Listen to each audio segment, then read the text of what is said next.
Hi guys, it's Amber. I'm so glad you joined me. I'm very excited. Thank you for joining me if this is the second video you're watching. If this is your first time, welcome. These videos are about cleaning out your house. Don't click away. I know you need to do it. I know you want to do it. We'll do it together. Today's video, how to prepare to clean out your house. Everything needs prep. I told you last week, don't be scared of the prep. There's prep in everything. If you prepare, you're going to be less stressed out, you're going to be more organized, and you're going to feel more ready, which is great. You don't want to be stressed out. You don't want to just dive right in and you don't know what you're doing. If you prepare, then you feel like you know what you're doing already, and that's great.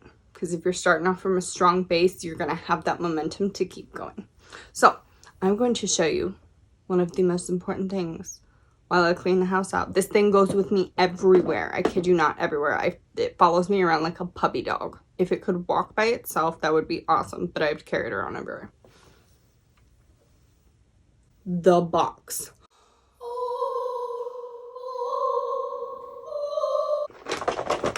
It's my box of goodies.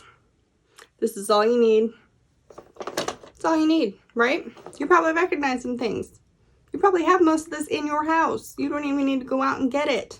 Sweet, right? I know, we're trying to get rid of stuff. If you do need to get some of these preparation tools, please get them. It's always good to get tools to help you do things. You gotta have the right tools to be able to succeed. So, let's start with the tape.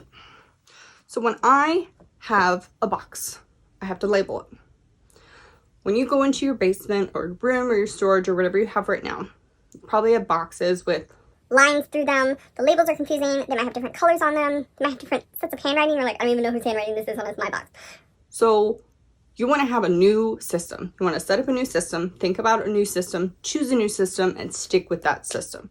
So then you know that, oh, this is a box that's been labeled, it's been gone through recently. This is in the new system. So I have boxes that are in the old system. They're a hot mess. I don't know what's in them. Something says shoes, and I'm looking for a pan, and I can't find the pans. And I go down there and I open the shoe box, and there's pots and pans in there. Shoes are not pans, people. So obviously it was mislabeled at one point, or things were thrown in an old box that was labeled from a previous move or previous storage. So you gotta straighten it out. So I label all of my boxes. There's a few different methods where you can label your boxes. So I'm going to show you my method first. And I'm going to show you some other methods that I've tried that weren't my favorite, but they still work. They work just as well. I've seen other people use them and they're ideal. So I have this note card here. It's a pink note card. I love colors. Colors are great. Make sure you involve colors in this process. You stick with black and white, it's going to be a hot mess. I have this. So let's say I have a box and it's going to be storage. Okay. So I'm going to choose Christmas. Because we've all got some kind of holiday storage. Trust me.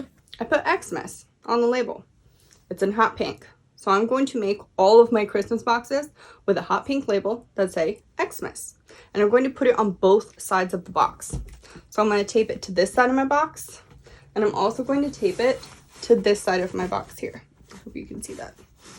You're going to tape it to both sides of the box. So then when it's in a stack in your storage, you see, doesn't matter which way the box is, you see that big flat side has that label. And then you're going to tape it on there. You can use packing tape. I got clear packing tape here. Staples is my favorite. It doesn't smell. It sticks really well. This is totally a Staples plug right now, but I like the Staples tape. I also like this kind of tape distributor. I don't like the big tape guns. I have cut myself on those I don't know how many times, but you do not need to be scarring yourself during this process. So get a tape dispenser that you're not gonna murder yourself with. You can also use this tape. Just make sure you don't cover up the label. This is not my favorite tape. It doesn't stick as well as the clear packing tape. But again, trial and error, you know, find your favorite brands. Find brands that work, find brands that stick. You can also use colored tape to close your boxes. If you want more color in your life, go right ahead. I am all for color. So this is a label, so I'm going to put it on the box right now.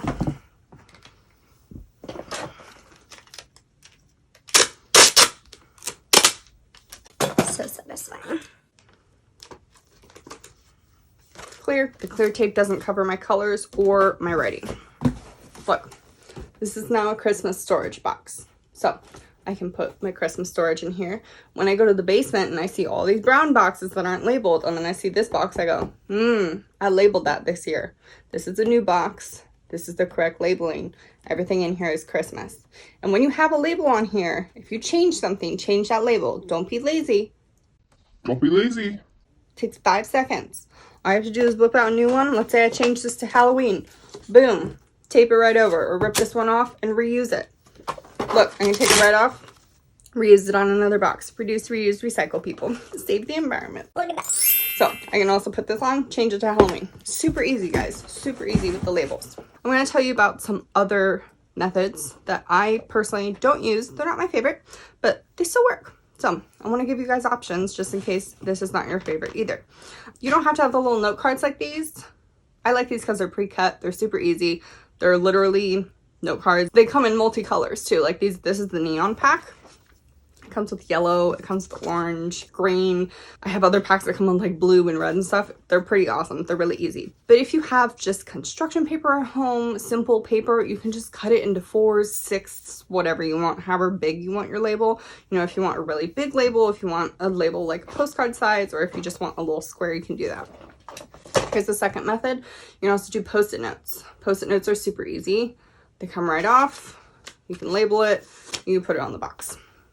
So I advise taping it onto the box, because if you look at this Post-it note, and if you brush it with another box, it's gone, right? So you do need to tape that Post-it note on, just so it's safely on there. It's safe and secure. You don't want to lose your labels. So tape those labels on Like it's the end of the world, okay?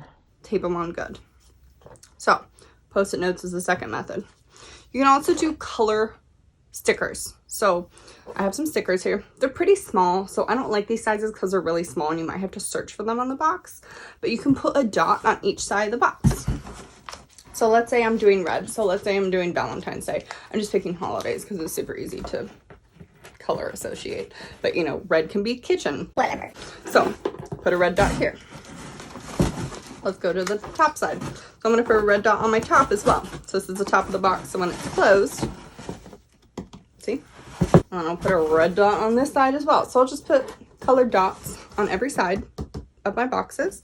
And then when I have a colored dot on every side, then when I pull the box out, I'm like, oh, look, it goes with the labels. Now, when you have dots like this, it's not my favorite because you can't write in it because it's so small. So I would write something next to it. So like for this box, I'm gonna write V-Day for Valentine's Day.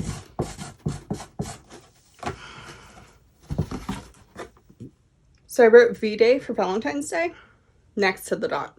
So I know that this dot is updated and this is with my new system and I know what's in this box. If you don't want to write on the boxes, I advise making a chart. So literally get yourself a chart. So you can grab yourself Post-it note, big piece of paper, whatever, and make yourself a labeling chart. I can write red, V-Day. I don't know, my A looks like it's, like I can't write. Oh, that's even worse. Anyways, so red is V-Day. Then I know, and then I have a list, a master list. But the problem is if you lose the master list, then you forget what's in your boxes. Then you might be starting all over. So that's why I like having it right on the box. So then it's labeled and it's color matched. Here's the last method that I suggest if you would like to label your box. Pick colored tape. So again, just like we labeled the red with V-Day, get a colored tape. So let's say I'm going to use pink for V-Day. So tape the top of the box. So when you close the box, you seal it with this pink tape. And then you know the ones closed with the pink tape, they're holiday storage boxes. Here's my problem with that. If someone opens the box, so let's say you have Valentine's Day coming up, you open the box. Take out your decorations, your Valentine's Day cards, your little cute teddy bears, whatever. When you pull that out and the tape comes off, usually you can't put the tape back. You have to get a new roll of tape. So you're going to have to go find the correct tape, tape it back up, even though the box is empty, so you don't lose that label, you know? So here we go again with losing your label. This is why this method's my favorite, because no matter how many times you open and close that box, it's going to say Christmas right on the side, no matter how many times I open and close it. label is always there. It doesn't leave the box unless you change it. So this is why it's my favorite. Pick your favorite. And you don't even have to pick one of those. If you think of another labeling process that you really like, use it. I love these labels. They will make your life so much easier. The next thing in my handy dandy box. Scissors. You're going to need scissors. You're going to need to cut boxes open. You're going to need to cut tape. You're going to need to cut paper, labels, whatever you need. Always have a pair of scissors with you. I think scissors are safe around children, families. You know, when you set them down, you don't have a knife on a box that someone could knock off and get stabbed in the leg with. My next item, Sharpies. Sharpies. I have lots of color Sharpies. You can only have black. That's fine. One color is good. Just make sure you can read whatever color you're using to write on your boxes or on your labels. So if you have a brown box, don't use yellow. Because it's not going to show up. Duh. If you have a white label, feel free to use yellow if you can still read it. Pick colors that you can read. And then also if you want to just do all white labels and then change the color of your text to match whatever it is that you have in the box, feel free to do that. So, you know, let's say you have a white label and then you write kitchen in red and then all your kitchen stuff is red. Pick your colors. Make it fun. I like making it fun. Sometimes I get fun tape. See? Get fun tape. Make it more fun. Make it more enjoyable. But if you don't have the money or resources or you can't find the fun tape, you know, that works well to close the boxes, I'm telling you, this clear Staples tape, it's thebomb.com. Seriously. I need that little Staples button. That was easy. I don't think the button says it like that. Anyways, that was my bucket. I hope you enjoyed my bucket. I don't show my bucket to a lot of people, but I showed it to you, so you should feel special. So this may seem like an easy one, but think about getting boxes of trash bags because most places require your trash to be bagged. So you want to make sure that you're disposing of your trash properly. And also you can use trash bags for other things. So let's say you have a bunch of clothes you want to donate. You can actually use the trash bags and put them in there. The bags are usually pretty strong. They'll hold a significant amount of clothes. And then you can easily label them or bundle them. I found the best method to labeling a trash bag. If you've ever written on a trash bag, it looks like you're trying to write on it during an earthquake. Like the letters are like this all over the... It's terrible. It's so bad. And I can't even read it by the time I'm done. So I usually get duct tape. You probably want to get one that's a little more easy to write on than this peacock print. It is cute. Oh, here we go. I got the pink. So this is easy, right? So you can just put this on your trash bag and then write right on the label. You can even write right on the roll here before you slap it on the trash bag. So then you know what the trash bag is and what it's full of. Please label everything. I promise you, labeling will make your life 90 times easier. Just do it. Do it. Just do it. Is that a song? I feel like that's a song. No, that's Just Beat It. I was thinking about Just Beat It by Michael Jackson. Wow. I have issues. Okay, whatever, that's fine. So here's the big chunk of the video. You have to use your brain. I can't tell you how to do this, but I can give you suggestions. You need to think about where everything's going to go. You need to think about where your disposables are going to go. You need to think about where your donating or selling items are going to go. You need to think about where your items that you're keeping are going to go. So you need to think about that now while you're preparing. So you have to kind of plan your space, plan where you're going to put things as you go through them, and plan how you're going to dispose of things. So let's say you live in an apartment in the city and you can't fit certain things down your trash chute. You're going to have to think about how you're going to get rid of them. You know, do you have to put them in your car and then drive them to the local landfill? Or is there a service that you can order? Just think about how you're going to get rid of them. If you're throwing things in the trash, do you have curbside trash pickup? Or do you have so much trash that you're going to need to prepare and order and save up to be able to get a giant dumpster brought to your driveway? Think about your recycling. Where's your recycling going to go? Again, do you have curbside pickup or do you have to go to a facility where you have to sort out your recyclables? Or maybe you get paid to bring those things. That's awesome. You're actually making money while bringing your recyclables back. That's actually pretty awesome that you can make money while getting rid of junk. See, I told you it wouldn't be my last dance. I got dances in me for days. For days. Back to the topic. I also hope you like my jacket today. You also need to think about where you're going to donate your items. or if you're going to sell some of your items. So for donations, are you going to bag them and bring them to a church, Goodwill, another local program? Or do you personally know people who would like them? Or are you just going to post like crazy on Craigslist and Nextdoor and Facebook groups and say, hey, it's all free, come pick it up. It'll be in a bag outside on the front porch. So think about how you're going to get rid of it. And I would advise picking a certain method and kind of sticking with it. Furniture, I'll usually post that it's free and then a neighbor will just come pick it up in the next few days. We like to donate a lot of clothes, so I'll pick a place that we're going to donate to. Like we have a local church that has a program for people in need. We had to use that program at one point when my dad and I were in a bad accident. Nice to give back to those programs. So think about where you're going to give these things away to. You also need to think about if you're going to sell things. And if you're not that person, you're not into it, don't worry about it.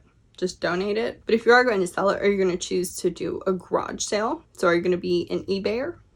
I do that personally. So I do garage sales and eBay. And it's pretty lucrative. I do make some money. So I have garage sales occasionally. It's a lot of work. You got to have a lot of things in boxes. So what I do is I get some empty boxes and I just flip them upside down like this. So they'll be out in the yard like this or on the driveway in a box, and the box will be labeled with, you know, a price or a color code. So something so they know that, you know, hey, all these items in this box are $1 or whatever.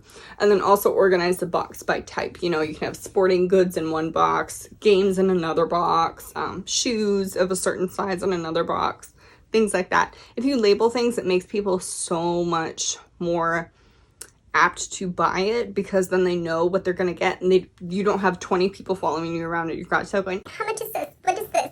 How do I use it? Can you give me a discount? and you're like, What is going on? and just you lose your mind at the garage sale and then you never do one again. Yeah. Don't do that to yourself. Keep your sanity, please, during this whole process. It's okay if you lose it once or twice, but like if it's more than twice, you're doing something wrong. You need to reassess, calm down, do it correctly. That's my garage sale advice. Also, I pick like a charity that I'm going to donate some of the proceeds to for the garage sale. And then people will actually give me donations at the garage sale as well. So I usually have like a few little brochures out and, you know, a little sign, little handwritten sign that says proceeds from this garage sale will be going to whatever. And then it goes to that organization. So if you don't mind, you know, raising money for another organization and not for just your own pocket, you can do that. And people will actually hand you more money. They'd be less willing to haggle with you because they know it's going towards a good cause. And again, please don't abuse this. You know, don't say you're going to donate it and then don't donate it. Don't be that person. I'm watching you. Don't be that person. Life is already full of crazy people. Don't add to the bucket, please. And don't feel guilty if you don't choose to do that for any of your garage sales. I promise, you're good no matter what you do. You're getting rid of stuff. That's what matters. For selling online, I usually store my stuff in a certain room. So I'm going to have a whole video on this, and it's going to be called my transition room.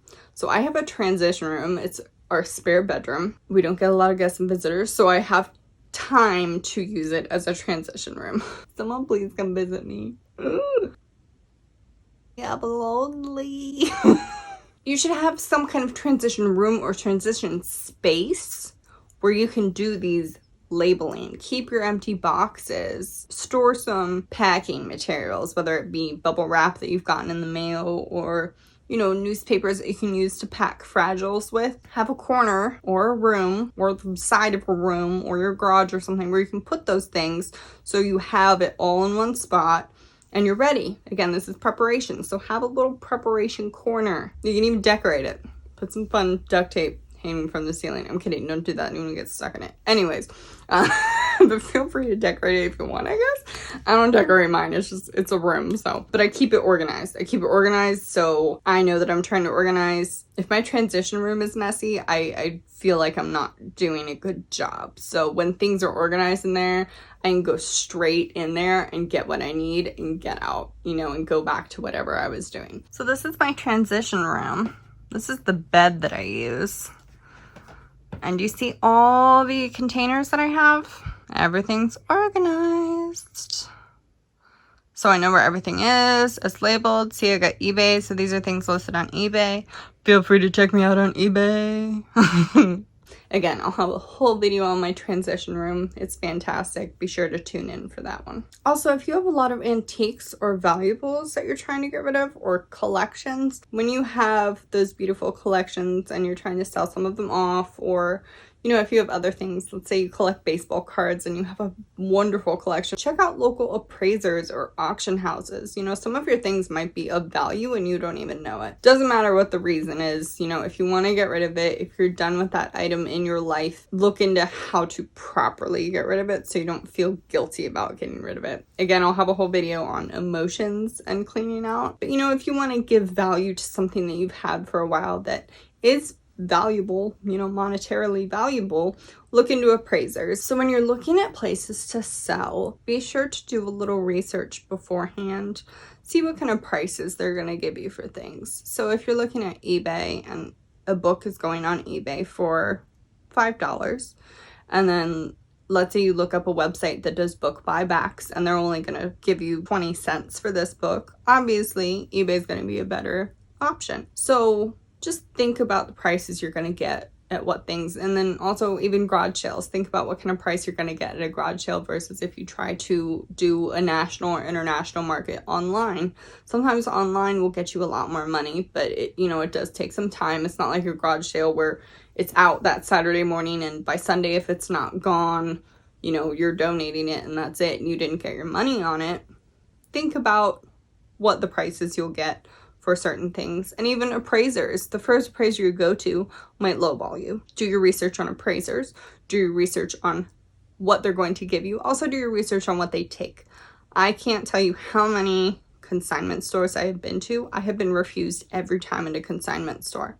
But I can sell my items online and make $30. So why didn't the consignment store take it? Their stock was too full. They don't take your kind of items, so maybe they're not name brand and they don't take them. Maybe they are name brand and they don't sell those kind of things and they just kind of do your normal run-of-the-mill everyday clothes. For your garage sales, think about your neighborhood. Think about if it's garage sale friendly. Do you see garage sale signs in your neighborhood, or do you live on the farm in the middle of nowhere and the closest house is 3 miles down the road? You're probably not going to get garage sale traffic at that rate.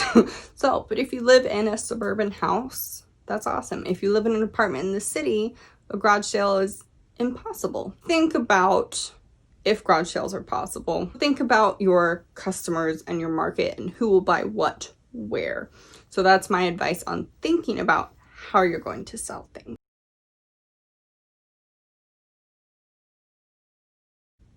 That's my video for today, guys. I hope it was helpful. Once you start doing the prep, you're actually going to get excited because you're going to think, oh, I'm actually prepping. I'm actually doing this. It's getting ready. It's happening. It's happening. I'm so excited. I hope that you are very happy with your progress so far. Make sure you get yourself a little bucket. This is my little baby bucket. It's got my tape and my Sharpies and my labels. It's my bucket. It goes with me everywhere when I clean and organize. So be sure to get yourself a little bucket. You can get yourself a cute bucket. You can get yourself a cardboard bucket. You can get yourself a little baby bucket like this one. Let's see through. Just get yourself a bucket. Do it. Get yourself a baby bucket. I wanted to show off my jacket for you. It's quite fabulous. I think it might be the most fabulous thing I've ever put on my body. Quite possibly. I hope you come back and watch my video next week. I will have another video on a wonderful topic that I hope will help you. Again, I'm not a professional, just a little scientist cleaning out my house. So come back next week. I will clean with you. Bye, guys. Have a wonderful day.